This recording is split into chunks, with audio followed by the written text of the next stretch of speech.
Друзья, всем привет! Вы на канале Кругосветка с Третьяковой, и сегодня я приглашаю вас в историческое путешествие.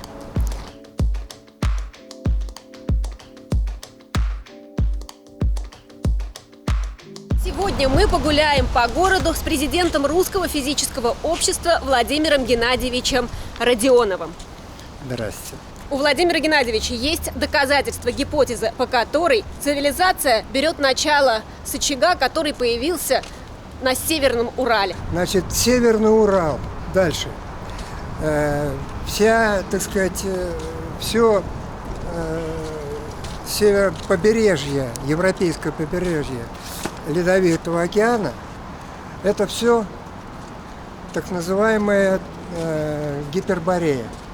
Понятие Гипербореи – это так называемые древние греки. До них в отголосках дошло вот это самое, через некоторые артефакты, дошедшие до нас в единичных экземплярах. Изображения всевозможные, статуэтки и прочее, но они носили, безусловно, ритуальный характер, и потом они являлись концентрацией, связывали поколения между собой. То есть самый феноменальный так сказать, статуэтка является так называемая золотая баба. То есть, что это такое? Значит, это предтеча изображения Богородицы с младенцем Иисусом на руках. Представляете? Значит, вот ему порядка 7000 лет.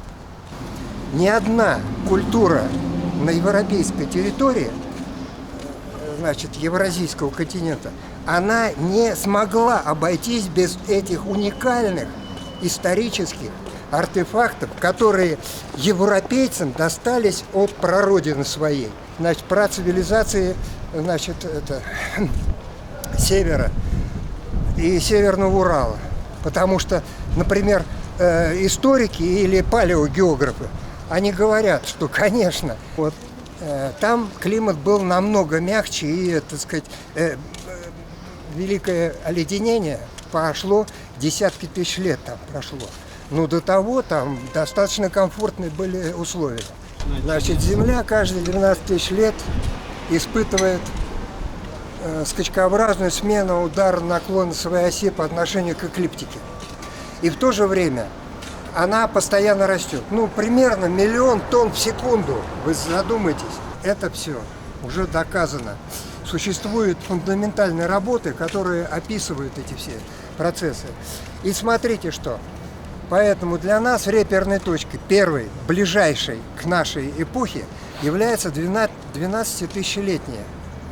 Если идти вглубь, я могу сказать только одно.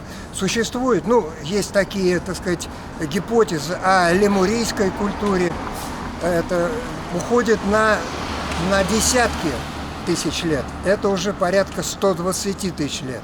Это 120 тысяч лет, это по геологической мерке, это крупнейший был катаклизм, так называемое Великое оледенение. Вот. 120 тысяч лет назад. Но если мы будем говорить о наших ближайших, вот уже, так сказать, утративших свою силу цивилизации после 12-тысячелетнего катаклизма, то здесь все предельно четко ясно. Вот если карту России смотрим, так. Там Московский регион, Урал, Северный, да. Южный, да? Да. Дальний Восток. Вот сколько тысяч лет очагам цивилизации? Мне Борис Александрович Рыбаков, академик, он говорит, что последние раскопки, которые были в конце 80-е, 70-е, 80-е годы 20 века, их масса, они очагами, но они сплошь идут сплошняком, буквально весь южная часть Великой Русской равнины, там очень сложно, это степная зона, а лесостепная и лесная зона до Заполярья, она сплошь покрыта этими очагами культурными. А культурные очаги непрерывно переходят один в другой до Урала и за Урал. Значит, десятки, сотни работ ученых уже показали, это мне сам Борис Александрович говорил, что буквально, значит, родиной европеоидов был район Большого Камня, Значит, Гиперборея, оттуда все пошло. Это то, что нам известно, точно известно. Еще раз напоминаю, именно с Гипербореи берет свое начало вот этот артефакт, который называют все ученые, историки, золотой бабой. Ей многие тысячи лет. И по ее образу, спустя многие тысячи лет появились цивилизации, значит, Древней Греции, вот, и прочее. Мохенджо-Даро тоже это все потом. Кстати, везде про этот образ, лаконичный образ, значит, золотой бабы с ребенком на руках, он преследует буквально все культуры, в том числе и крито-микенская культура знаменитая, римская, древнегреческая культура.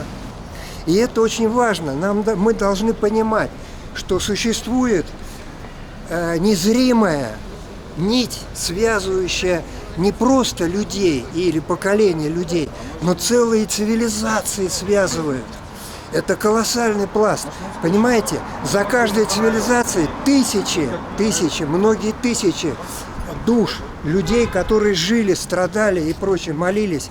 И поэтому каждая цивилизация эстафету передает.